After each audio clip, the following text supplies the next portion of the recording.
Jamen altså Fabric er jo den nye moderne platform i analytics-spacet. Vi er jo i en verden, hvor at vi i mange år har arbejdet med clouden og har haft adskillige komponenter til vores rådighed. Men det har også været sådan lidt et sammensurium af, at man skal købe noget her og noget der og have det til at binde sammen, og vi skal betale for det hele undervejs. Og det kan godt være både dyrt og svært at overskue.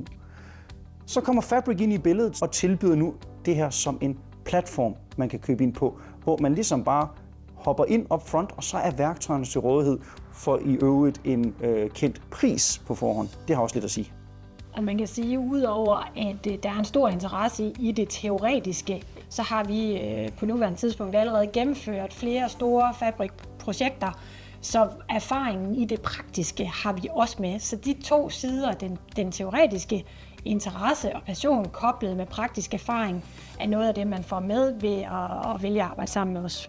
Lige præcis. Og samtidig kan man sige, så er vi jo også garanter for at ligesom holde styr på den tekniske del. Ting går jo rigtig stærkt nu om tiden, og det gør der også med Fabric, hvor der kommer nye værktøjer til hele tiden. Og der er vi jo så selvfølgelig ude i frontlinjen og sørge for at få prøvet noget af alt det her af og arbejde med det, så vi også kan hjælpe dem, der arbejder sammen med os, og tage de rigtige valg for dem i deres kontekst. Og det er jo klart, at den erfaring, vi har fra forskellige kunder, den bringer vi jo videre til alle vores kunder, om det er eksisterende kunder eller det er nye kunder, så får de jo glæde af den brede erfaring, vi har, som man ikke selv lige kan få, selvom man måske endda prøver at holde sig up to date med, hvad der er teknologisk nyt, så kan vi bidrage med nogle andre ting, som gør, at den her rejse kan blive meget, meget nemmere og hurtigere.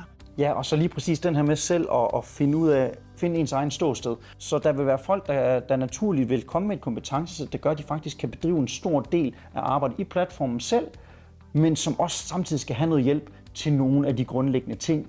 Der vil også være nogen, som ikke har det store tekniske fundament for det, og de har brug for Acrobat til at hjælpe med det hele, jamen så kan det også godt lade sig gøre. Og selvfølgelig så er der også sådan en ting, som at der modnes over tid, i takt med, at man bliver mere datadrevet og kommer mere ind i det her BI-segment her, jamen så lærer man jo også at arbejde mere med det, og derfor har vi også mulighed for stille og roligt og sådan flytte den der balance mellem, hvad laver vi og hvad laver I undervejs. Fordi der vil være helt naturligt opstå nogle kompetencer. Det er nok en af de største styrker, der er, hvis man kigger på de andre ting og måde, vi har arbejdet med igennem de sidste 20 år, hvor platformen har været noget mere låst, så er værktøjskassen ret bred.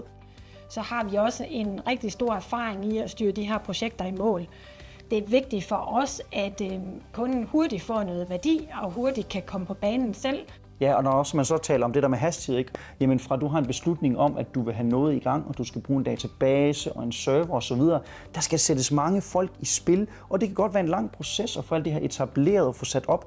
I Fabric er det jo hele sådan tankegangen vendt lidt på hovedet. Så har du brug for en database, jamen så kan du klikke på det, og så dukker den op. Har du brug for en notebook, så kan du klikke på det, og så dukker den op. Så hastigheden for, hvormed man kommer i gang, er også meget, meget hurtigere.